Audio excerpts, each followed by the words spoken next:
Assalamualaikum warahmatullahi wabarakatuh. Alhamdulillah, innal hamdalillah nahmaduhu wa nasta'inuhu wa nastaghfiruh wa na'udzu billahi min shururi anfusina wa min sayyiati a'malina. Man yahdihillahu fala mudhillalah wa man yudhlilhu fala hadiyalah. La haula wala quwata illa billah. Amma ba'd.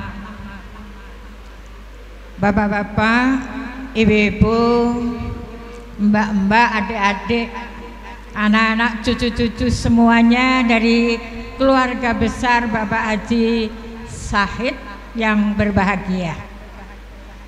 Pada kesempatan yang luar biasa ini, monggo sekali lagi kita bersyukur kehadirat Ilahi Rabbi, karena atas karunia-Nya lah hari ini kita bisa berkumpul, seluruh kota-kota Indonesia ada di sini.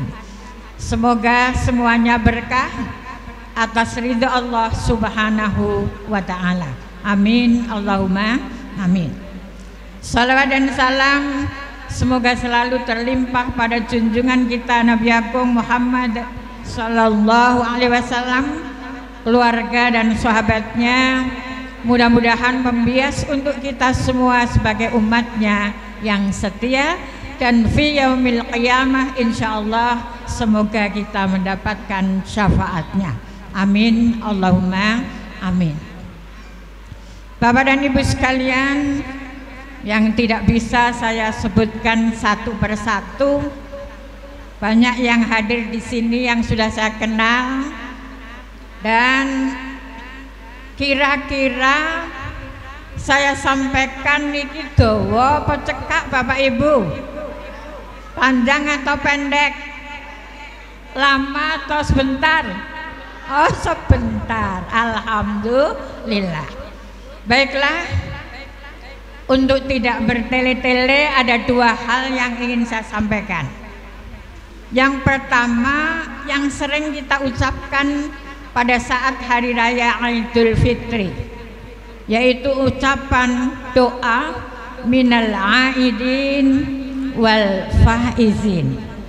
Dua ini yang saya ungkap, mudah-mudahan akan menambah silaturahmi kita makin erat dalam rangka pertemuan silaturahmi dan halal bihalal dari keluarga Mbah Haji Syahid. Saya sangat bangga walaupun tidak dalam lingkup Mbah Haji Syahid, tapi etung-etung masih saudara, karena istri Mbah Hali, Mbak Pujiati, itu keponakan saya. Jadi isik mambu kaen. Nggih napa nggih? Kembali kepada yang tadi, yang pertama minal aidin. Semoga kita menjadi orang yang kembali. Kembali ada dua hal Bapak Ibu. Pertama, kembali fitrah. Karena keberhasilan kita di dalam kita melaksanakan puasa dengan dasar imanan wahtisaban, sehingga Allah ghufirallahu ma taqaddama min dzambi. Allah memberi ampunan kepada dosa-dosa kita yang telah kita lakukan. Kita suci kembali karena secara langsung atau tidak langsung, semoga kita sudah saling memaafkan antar kita. Insya Allah dengan dua hal ini, langkah kita ke depan akan membawa hasil yang memuaskan, karena kita kembali suci di hadapan Allah Subhanahu wa ta'ala dan kembali bersih di hadapan manusia. Bapak-bapak dan ibu-ibu sekalian, kita telah 1 bulan lamanya tergembleng di bulan Ramadan. Ada 3 hal yang perlu kita serap di dalam kita melakukan ibadah di bulan Ramadan. Yang pertama, bulan Ramadan adalah bulan Al-Quran. Monggo Bapak dan Ibu sekalian dan anak-anakku, kita introspeksi diri sejauh mana Al-Quran telah mendarah daging bagi kita, sejauh mana Al-Quran telah kita fahami, dan sejauh mana Al-Quran telah kita laksanakan. Karena sebagai panduan hidup, way of life kita dalam hidup, maka hendaknya bulan Al-Quran yang telah digembleng oleh Allah untuk kita semua melaksanakan siam di bulan Ramadan. Monggo basic kita sebagai orang Islam, panduan hidupnya adalah Al-Quran. Mindset yang lama, monggo kita coba berbenah tentang Al-Quran. Biasanya ibu-ibu, bapak-bapak kalau membaca Al-Quran senengnya tamat atau apa istilahnya katam. Biasanya mindsetnya itu, aku bulan Ramadan iki wis katam ping 3. Monggo sekarang kita rubah mindset dalam Al-Quran. Kita baca adalah faham. Bagaimana kita bisa melaksanakan petunjuk Allah kalau Al-Quran tidak kita fahami secara baik. Itu yang pertama, Bapak Ibu. Monggo, Ramadan adalah bulan Al-Quran. Yang kedua, Ramadan adalah bulan untuk siam, latihan siam. Siam itu artinya menahan, baik itu menahan makan, minum, tidak kumpul suami istri di siang hari, yang pada umumnya kita sebut menahan hawa nafsu. Nah, puasa ini Bapak dan Ibu sekalian, ternyata hewan pun juga puasa loh Bapak dan Ibu. Nggih, monggo kita cari yang pertama ayam. Ayam nek poso iku diarani angkrem. Apa ibu-ibu? Angkrem. Setelah 10 bertelur, 10 butir lebih, tiba saatnya si ayam bertelur. Setelah diengkremi, akhirnya netes. Menjadilah ayam-ayam kecil sebagai anaknya. Ayam yang masih memiliki anak kecil sensitivitasnya tinggi. Kok pitike dicekel, wah mesti diteladung. Kok ayam kecilnya kutuk diganggu, mesti diteladung. Maka kalau kita sebagai orang dewasa yang berpuasa kok berposo nesunan, dak berposo dak kenanan, kok berposo ngamukan, iku posone padha karo poso pitik. Ha ketampi nggih? Poso pitik ku ngono kuwi. Berposo watake tidak berubah. Yang kedua, ular. Ular kalau berpuasa diarani mlung apa? Mlungsungi. Dia menginginkan baju baru walaupun bajunya yang lama masih bagus. Ketika berpuasa adalah lama dalam rangka ingin mengganti pakaiannya, melungsungi.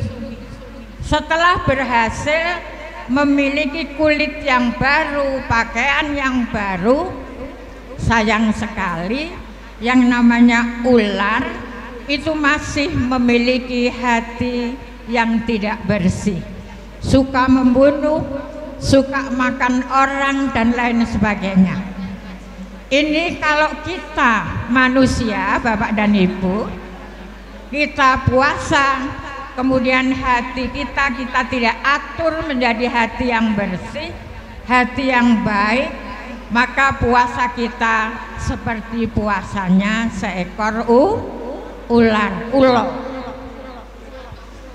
Yang ketiga, contoh yang ketiga adalah puasanya ulat.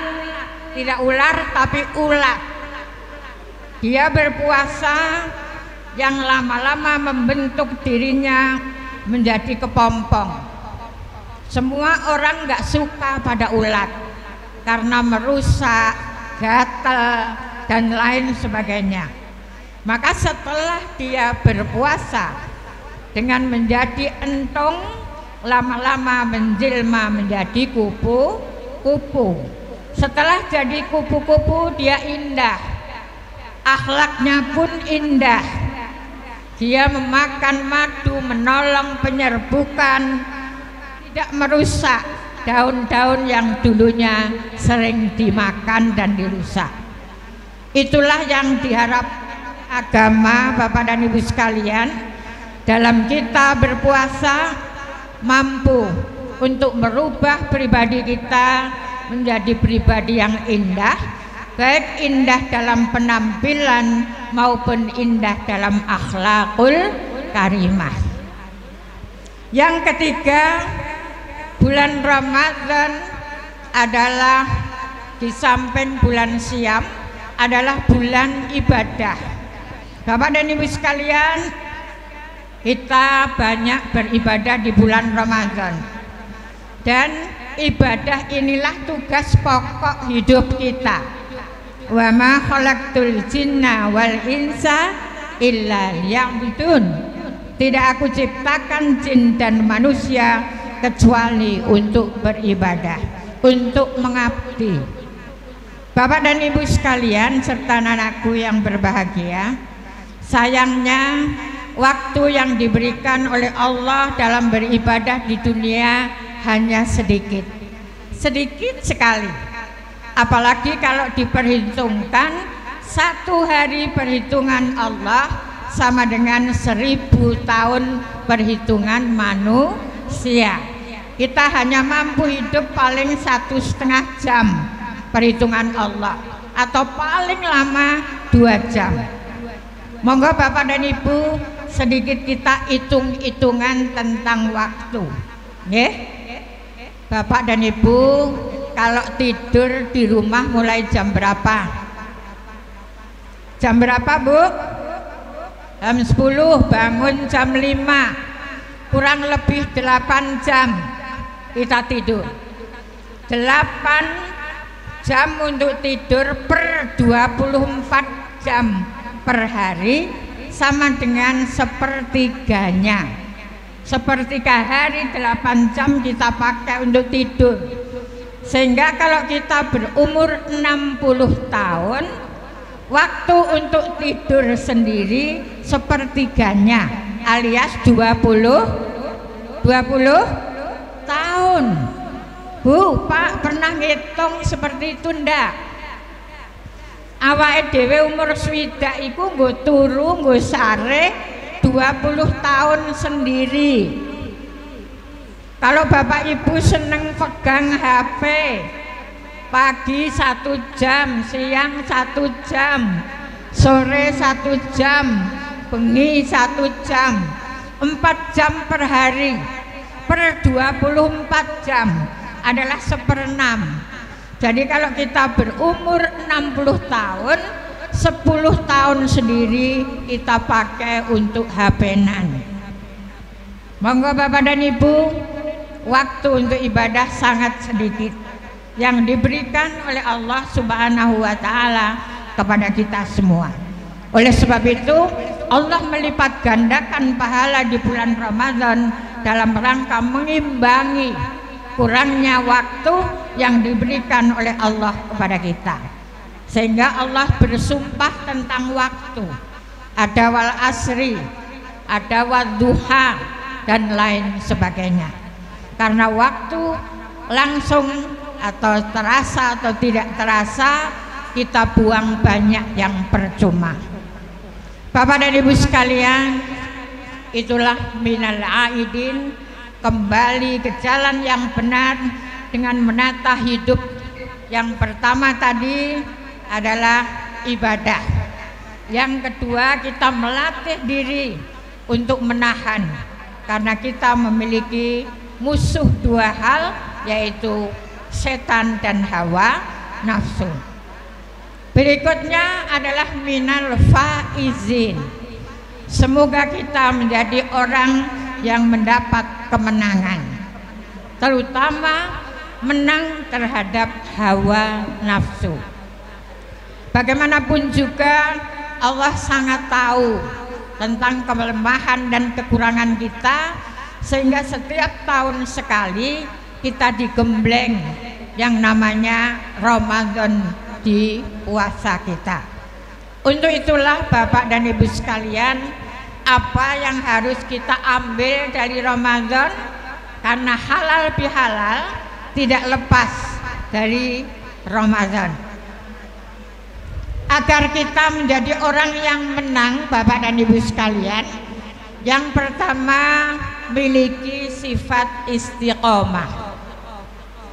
Nabi Muhammad SAW ketika ditanya, man amila amalan salihan ahabbu ilallah ya Rasul, amal soleh apa yang dicintai oleh Allah ya Rasul? Nabi Muhammad SAW menjawab, adwamuha wa inqalla, kontinuitasnya walaupun sedikit. Alhamdulillah, secara kontinu keluarga Bapak Haji Syahid selalu berkumpul, baik untuk halal bihalal maupun pertemuan yang lain. Lebih-lebih perlu bisa dibanggakan, dari jauh pun memerlukan hadir. Ini luar biasa. Bapak dan Ibu sekalian, yang kedua, di samping istiqomah harus kita miliki, maka di dalam kita menata hidup dan kehidupan ke depan perlu dan harus kita miliki dengan ikhlas, karena kemenangan yang kita miliki terpicu oleh keikhlasan yang kita punyai. Ikhlas, Bapak dan Ibu sekalian, ada 3 kualitas ikhlas. Kualitas yang pertama, ini kualitas yang terendah. Ikhlas yang terendah adalah seseorang yang berbuat baik, beramal soleh, mengharapkan pahala dunia. Aku tak poso ben sehat, aku tak poso ben ngirit, aku tak sedekah ben disenengi wong, dan lain sebagainya. Yang kesemuanya itu adalah merupakan kepentingan dan kebutuhan duniawi. Itu adalah ikhlas yang pertama.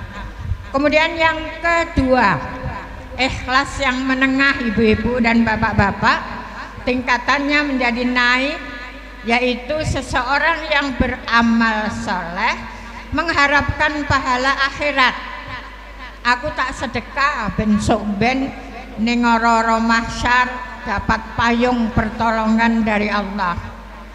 Aku tak sholatnya bagus ben sok ben dijauhkan dari siksa api neraka dan sebagainya. Maka ikhlas ini pun masih belum sempurna, karena masih mengharapkan pahala walaupun pahala akhirat. Yang ketiga adalah ikhlas yang kualitasnya tertinggi, yaitu tidak mengharapkan apa-apa, karena ikhlas itu tanpa pamrih, tidak mengharapkan pahala dunia, tidak mengharapkan pahala akhirat di dalam beramal soleh. Seperti anak yang kita suruh nduk tuku gula neng warung sekilo wae ya, misalnya begitu. Si anak yang tidak pernah mikir aku kok diopahi ibu apa ya, dikongkon tuku gula sekilo. Tidak seperti itu. Ikhlas yang sebenarnya begitu diperintah maka taat sami'na wa ata'na. Dengan demikian maka kalau sudah kembali kepada ibunya membawa 1 kilogram gula, orang tuanya seneng, gak usah njaluk iku diparingi. Kalau nduk ana es krim nduk nggon kulkas jupuken hadiahnya. Maka kalau kita seperti itu Bapak dan Ibu sekalian, beramal solehlah tanpa pamrih, hanya mencari ridho Allah Subhanahu wa ta'ala. Kalau kita mendapatkannya semuanya beres, apapun yang kita minta insya Allah terkabul. Jadi teknik permohonan kita, karena kita punya keinginan dan harapan baik untuk duniawi maupun ukhrawi, itu semuanya lewat doa. Lewat doalah Bapak dan Ibu menginginkan sesuatu. Sedangkan apabila beramal soleh, jangan diikuti dengan apapun, pamrih apapun, karena ikhlas adalah tanpa pamrih. Itulah Bapak dan Ibu sedikit tentang minal aidin wal faizin. Bapak dan Ibu sekalian yang saya hormati, baiklah dalam rangka menata kehidupan ke depan, Nabi Muhammad SAW berpesan, baiti jannati, jadikanlah rumahku adalah surgaku. Ada 4 hal yang perlu diwujudkan untuk membangun rumah tangga bahagia bagaikan surga.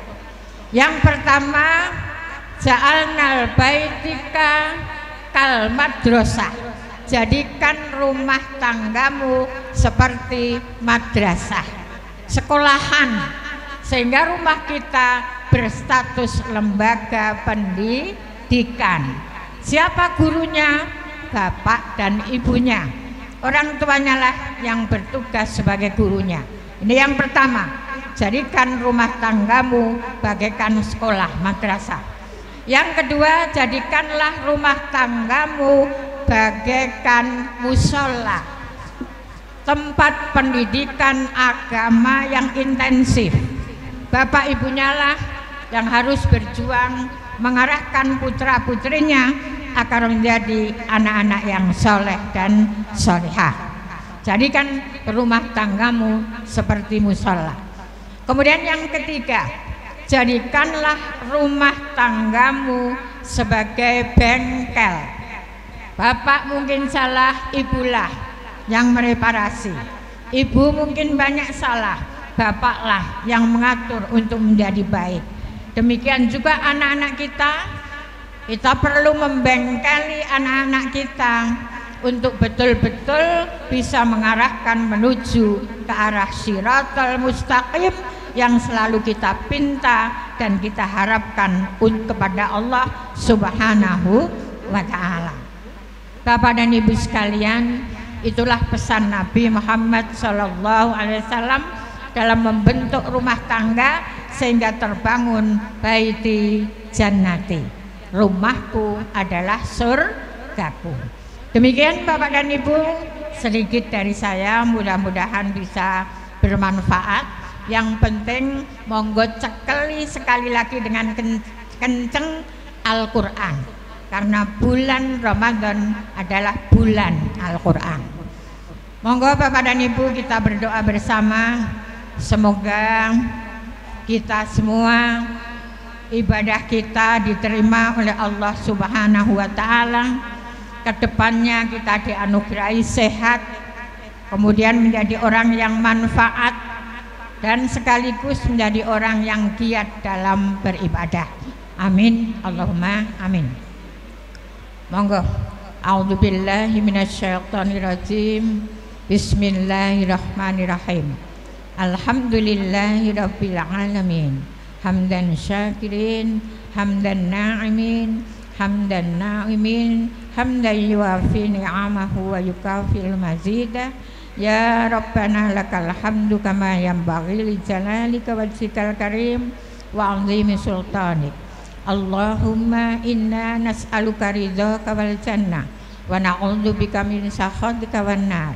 Allahumma inna na'udzubika min jahtil bala wa tarki siqa wa su'il qada wa tamatatil a'da. Allahumma yassir lana umurana umurid dunya wal akhirah. Allahumma ghfir lana dzunubana wa kaffir 'anna sayyi'atina wa tawaffana ma'al abrar. Allahumma wali keluarga besar Bapak Haji Syahid dengan keluarga besarnya. Allahumma ghfir lakum firlahum warhamhum wa'afihi wa'fu anhum wa wasi' madkhalakum birahmatika ya arhamar rahimin ya rahmanu ya rahim ya rabbal alamin. Rabbana zalamna anfusana wa illam taghfir lana wa tarhamna lanakunanna minal khasirin. Ja'alanallahu wa iyyakum minal aidin wal faizin. Taqabbalallahu minna wa minkum taqabbal ya karim. Rabbana atina fid dunya hasanah wa fil akhirati hasanah wa qina adzaban nar. Subhana rabbika rabbil izzati amma yasifun wa salamun alal mursalin walhamdulillahi rabbil alamin. Amin ya rabbal alamin. Semanten nyuwun pangapunten. Nasrun minallah wa fathun qarib. Billahi taufik wal hidayah. Assalamualaikum warahmatullahi wabarakatuh.